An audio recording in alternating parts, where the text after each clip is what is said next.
أعوذ بالله من الشيطان الرجيم. بسم الله الرحمن الرحيم. الطلاق مرتان فإمساك بمعروف أو تسريح بإحسان ولا يحل لكم أن تأخذوا مما آتيتموهن شيئا إلا أن يخافا ألا يقيما حدود الله فإن خفتم ألا يقيما حدود الله فلا جناح عليهما فيما افتدت به وتلك حدود الله فلا تعتدوها ومن يتعد حدود الله فأولئك هم الظالمون. صدق اللہ مولانا العظیم. اللہ تعالیٰ ارشاد فرماتے ہیں طلاق 2 مرتبہ تک ہے، پھر قاعدے کے مطابق یا تو روک لیا جائے یا خوش اسلوبی کے ساتھ اس کو رخصت کر دیا جائے. تم نے بیویوں کو جو کچھ دے دیا اس میں سے کچھ بھی واپس لینا جائز نہیں ہے، الا یہ کہ میاں بیوی کو یہ اندیشہ ہو کہ وہ حدود پر قائم نہیں رہ سکیں گے. اگر تمہیں اس طرح اندیشہ ہو گیا ہو تو اس میں کوئی حرج نہیں کہ بیوی علیحدگی حاصل کرنے کے لیے کچھ معاوضہ دے دے. یہ اللہ تعالیٰ کے قائم کردہ حدود ہیں، اس سے آگے نہ بڑھو. جو لوگ اللہ کی مقرر کی ہوئی حدود سے آگے بڑھتے ہیں وہی لوگ ظالم ہیں. طلاق امت نے اس کا غیر مناسب طریقے سے اس کا استعمال کر رکھا ہے، جس کا نتیجہ ہے کہ امت میں بھی اس کے سلسلے میں ایک انتشار اور اختلاف پایا جا رہا ہے. اور پھر ہمارے اس داخلی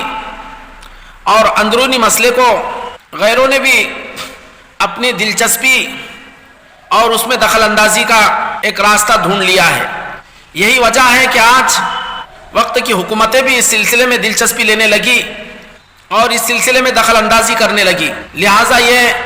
وقت کا ایک نہایت ہی حساس اور نہایت ہی نازک مسئلہ بن چکا ہے. میڈیا والے بھی اس مسئلے کو اچھالنے لگے اور اسلام اور مسلمانوں کو بدنام کرنے کا ایک ذریعہ قرار دینے لگے. جہاں بھی کوئی اسلام اور مسلمانوں کے سلسلے میں بات آتی ہے، نعوذ باللہ اسلام کو بدنام کرنے کے لیے طلاق کو ضرور چھیڑا جاتا ہے.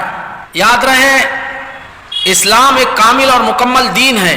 ہر اعتبار سے اسلام مکمل، جامع اور انسانیت کے لیے اس کا عطا کردہ یہ ضابطۂ حیات اور دستور زندگی ہے. ایک معمولی سے نقطے کے بقدر بھی اسلام کے کسی حکم پر کوئی نشان نہیں لگا سکتا. ہاں یہ بات الگ ہے لوگ اس کا بیجا کا استعمال کر کے کسی کو زخم پہنچاتے ہیں اور اس سے ناواقفیت کی بنیاد پر غیر مناسب استعمال کر کے کسی کو تکلیف دینے کی کوشش کرتے ہیں. شادی بیاہ اور نکاح کے اسلام نے مرد اور عورت کی مکمل رعایت کی ہے اور دونوں کے حقوق بتلائے ہیں. نکاح کرنے سے پہلے بیوی کے انتخاب کے سلسلے میں مرد کو مکمل اختیار دیا کہ عورت سے جو نکاح کیا جاتا ہے 4 بنیاد کی وجہ سے نکاح کیا جاتا ہے: اس کے مال کی وجہ سے، اس کے جمال کی وجہ سے، اس کے حسب نسب کی وجہ سے اور اس کے دینداری کی وجہ سے. لیکن کہا کہ دینداری کو تم اختیار کرو. پھر اسلام نے اس کی ترغیب دی کہ ایک آدمی اگر کسی خاتون سے نکاح کرتا ہے تو اس خاتون کو دیکھ لے کہ اس طرح دیکھ لینا تمہارے لیے محبت اور دلچسپی کا سبب ہے. الأيم أحق بنفسها من وليها والبکر تستأذن وإذنها سماتها کہ پہلے سے جو شادی شدہ خاتون رہی یا تو اب بیوہ ہو گئی یا مطلقہ ہے کہ ایسی عورت اپنے ولی کے مقابلے میں اپنی ذات کی زیادہ مالک ہے کہ وہ نکاح کے سلسلے میں رائے نہ کر دے. اس کا کسی سے زبردستی نکاح نہیں کیا جائے گا جب تک وہ موافقت نہ کر لے. جو باقر ہے اس کے سلسلے میں آپ صلی اللہ علیہ وسلم نے فرمایا کہ اس سے بھی اجازت لی جائے گی اور اس کی اجازت، اس کا چپ رہنا اجازت سمجھا جائے گا. خلاصہ یہ ہے نکاح سے پہلے مرد کو بھی اختیار دیا، عورت کو بھی اختیار دیا. شادی ہونے کے بعد مرد کو حکم دیا کہ وعاشرہن بالمعروف کہ عورتوں کے ساتھ حسن سلوک کیا جائے، اس کے ساتھ احسان اور حسن سلوک کے ساتھ زندگی گزاری جائے. حجۃ الوداع کے موقع پر آپ صلی اللہ علیہ وسلم نے جو مشہور خطبہ دیا، انتہائی اہم اور انتہائی ضروری، جو آپ نے امت کو ہدایات عطا کی، ان میں آپ صلی اللہ علیہ وسلم نے بطور خاص الا